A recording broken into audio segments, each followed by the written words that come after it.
So the next session is 10 research-based tips and trends to successfully implement enterprise AI. We have Mike Gualtieri, Principal Analyst at Forrester, with us today. Mike's research focuses on software technologies, platforms, and practices that enable technology professionals to deliver digital transformations. His key technology coverage areas are artificial intelligence, machine learning, deep learning, AI chips and systems, and emerging technologies that make software smarter and faster. Mike is also a leading expert on the intersection of business strategy, artificial intelligence, and innovation. I had a very small sneak preview of Mike's slides. I'm super excited about this next session. Over to you, Mike. Thank you. And hi, everyone. My name is Mike Gualtieri, Principal Analyst at Forrester, covering artificial intelligence. And there's never been a better time to implement artificial intelligence. It's one of the hottest topics at Forrester. Super excited about it. Now, look, our perspective is that AI, like most technology, is a force for good. And companies are already using it for numerous use cases. And we believe that we've only scratched the surface on those use cases. When we look at enterprise adoption of artificial intelligence, you can see the number of companies saying no to it is on the decline. The number of saying yes to it is on the rise. And you can see it just over half.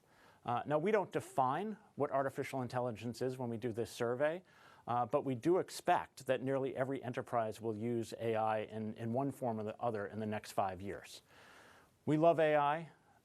It's real. It's ready. It will power digital transformations, but implementing it does have some challenges. It's not like implementing, let's call it, regular technology.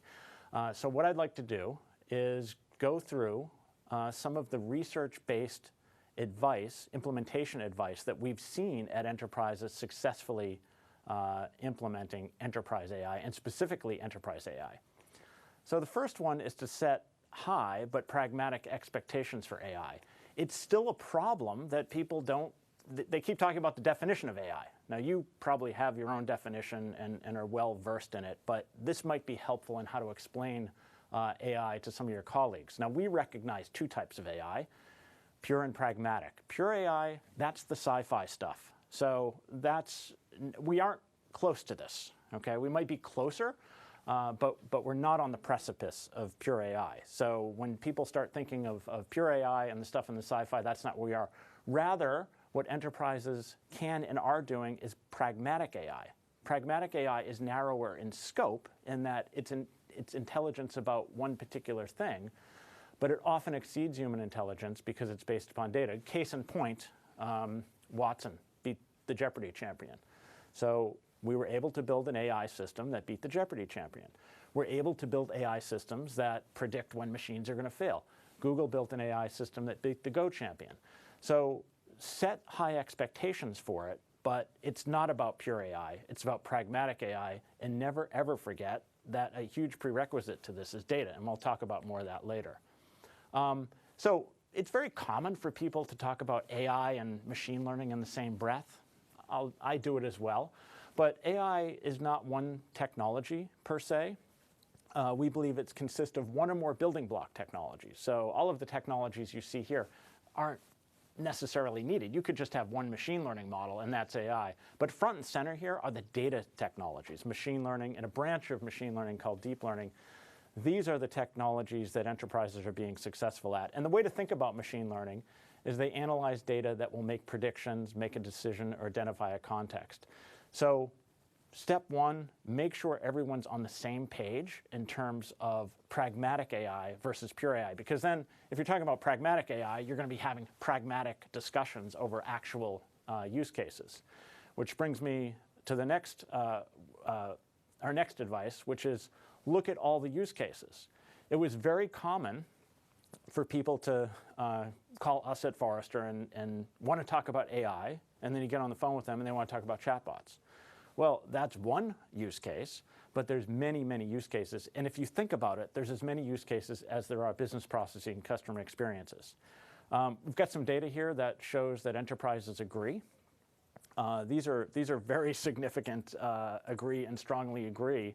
In front office, back office, operational efficiency, you can see it all. And we see companies using it to predict supply chain issues when they still have time to do something about it, predicting outages before they happen, predicting based upon the passengers and the destination what to bring on catering to optimize that cost, hyper-personalized experiences. Do we offer this customer a 10% or just some sort of gentle content nudge to turn them over?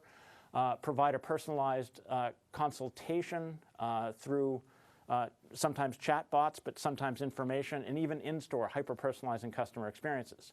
Very exciting is deep learning, which uses computer vision to diagnose disease more accurately than doctors. Insurance companies are using computer vision, deep learning-based computer vision, to assess damage and automatically assess repair costs.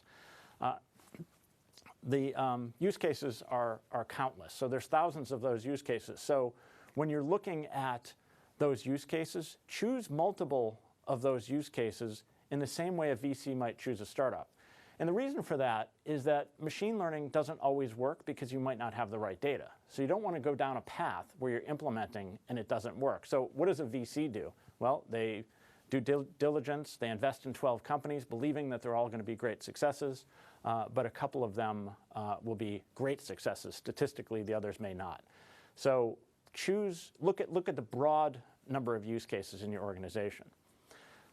Number 3, and I guess if there's a most important one, I guess I would call it this one, which is insist on comprehensive access to enterprise data. Machine learning is a data-driven technology. Algorithms are analyzing data. And to the extent that you have that data is the extent you're going to be successful. The old adage is still true in AI, garbage in, garbage out. Data is a huge prerequisite to success. It is the fuel for machine learning. It's what those machine learning algorithms need to come up with those models and therefore create AI solutions. The good news, the great news, is that global enterprises have many thousands of sources of rich data. They come from the applications. So if you take a major corporation, they might have a portfolio of hundreds, sometimes thousands of applications. They all originate data. You don't need all of that data for every use case, but it certainly speaks to the use cases that you could probably do. And this is rich data. You know, one of the things that drives me a little bit crazy is when people say, oh, companies like Google are going to dominate artificial intelligence. Well, they have great algorithms in TensorFlow, and they've got some really good cloud infrastructure, and they do have a ton of data, but do they have this data? Do they have this industry data? So the companies that are going to dominate artificial intelligence are the enterprises that implement AI to be leaders in their particular industry. It's data-driven. But you've got to break down these data silos, because if you can't access that data, it's going to really slow down the process.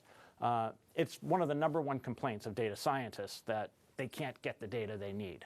So you have to grease the skids, either through technology or even organizationally.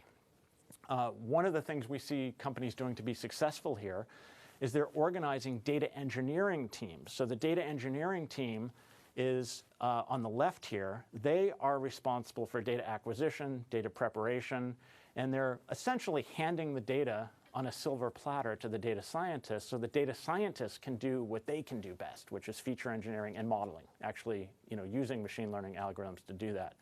So it's all about the data. Like I said, if you forced me to pick one important one, it would be this one. Algorithms, they certainly get all the press, but it's the data that matters. Next, let's rethink tools for teams. Data science is probably where software development was about 15 years ago in terms of the maturity and of how organizations and how teams collaborate. And it's very popular for people to say data scientists are expensive. Not really. They just need more productive tools for teams and collaboration. And at Forrester, we have segmented the machine learning tools. These are the tools that data scientists and some business savvy people can use. We call it multimodal, notebook-based, and automation-focused is a new category that really boosts productivity. And we have a couple of waves on this.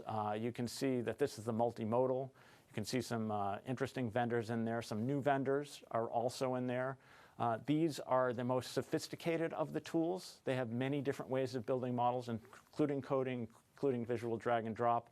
And we evaluate these, and you should evaluate these using either our criteria here or a good criteria. One thing I just want to point out here is look at model operations. We'll talk about that more. That is probably one of the most important features to have in a tool for teams, not just data science teams, but extending that to application development teams. A new segment is notebook-based.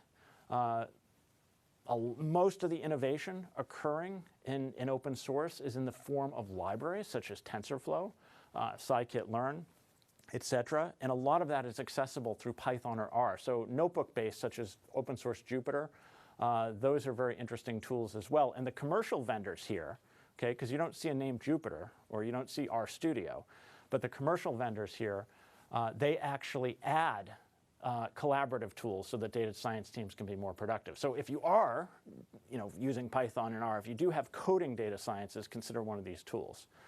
The tools will increase productivity, especially as data science teams increase. Machine learning isn't guaranteed to work, so you have to know when to quit. This isn't that machine learning isn't good. It is, but it's a data-driven technology, and it's not just about the volume. You might have a billion rows, but never be able to create a model. Machine learning models are great for things that have a moderate variability. They're bad for very complicated systems like economies and presidential elections.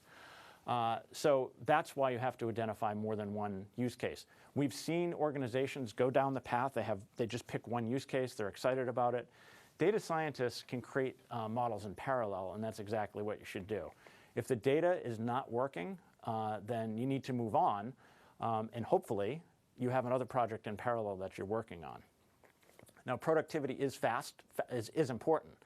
And this new category, AutoML, very, very exciting because it makes data scientists can go a lot faster with it. There has been some resistance from data scientists to AutoML, and rightly so, but a lot of the gaps in a lot of the products have been filled. This is a fairly complicated life cycle, and it's a very continuous life cycle. But AutoML can help data scientists explore the greatest number of algorithms, help in creating features. It's a productivity tool. But AutoML can also be used by data-savvy users to build machine learning models for many use cases. So for example, Google has AutoML in the cloud for computer vision, where you label images. That doesn't really take any knowledge other than smartly labeling those images, and it feeds back a model. We've also done a wave on this. This is a pretty new space. Most of these guys are, I say most, I'd say almost all, maybe 90% of them are startups. This is a very, very hot area. So we're not advocating that you replace all of your tools with AutoML, but we are advocating that you add auto machine learning to your repertoire of tools, and not as but not just for business users, but for data science as well. So use AutoML. It'll just make things go a lot faster. Now, I told you my most important one, which is insist upon comprehensive access to data. And this is my favorite one. We call it stay fresh at scale. Here's the thing, and you know this. Models, machine learning models, they're probabilistic. 87% chance it's this, 92% chance, 61%. They're probabilistic. But they're accurate enough to have enormous business value. I talked to one very large industrial company. A single machine learning model saved them $70 million a year just by making one particular prediction. So models are powerful, but they decay. The performance of those models can and most likely will decay over time. So you've maximized that model when you've deployed it, but as time goes on, the environment changed. And remember, the model was trained on data, historical data that represented the situation at the time of training. Situations change, and therefore the data change. So you have to retrain these models. So models decay because they're probabilistic. Think about code. Think about software code, Java or Python.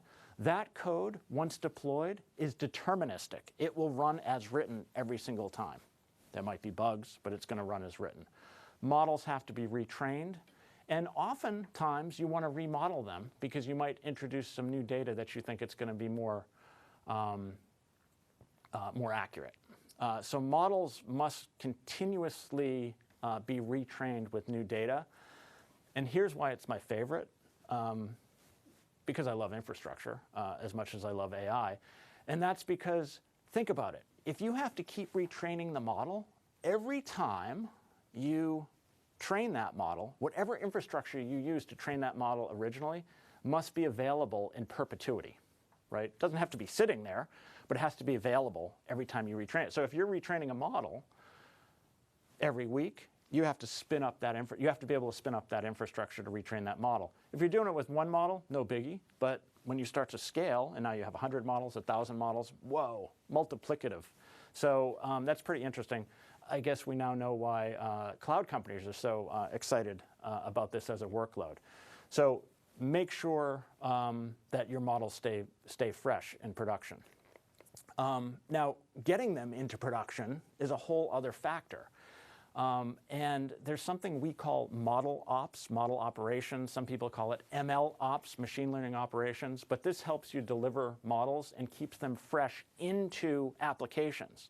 Because models just don't run. They need to be put in a business process where a prediction is made or where a decision is made. And data science teams aren't focused on that. Data science team, the deliverable of a data science team is a model. Well, then what?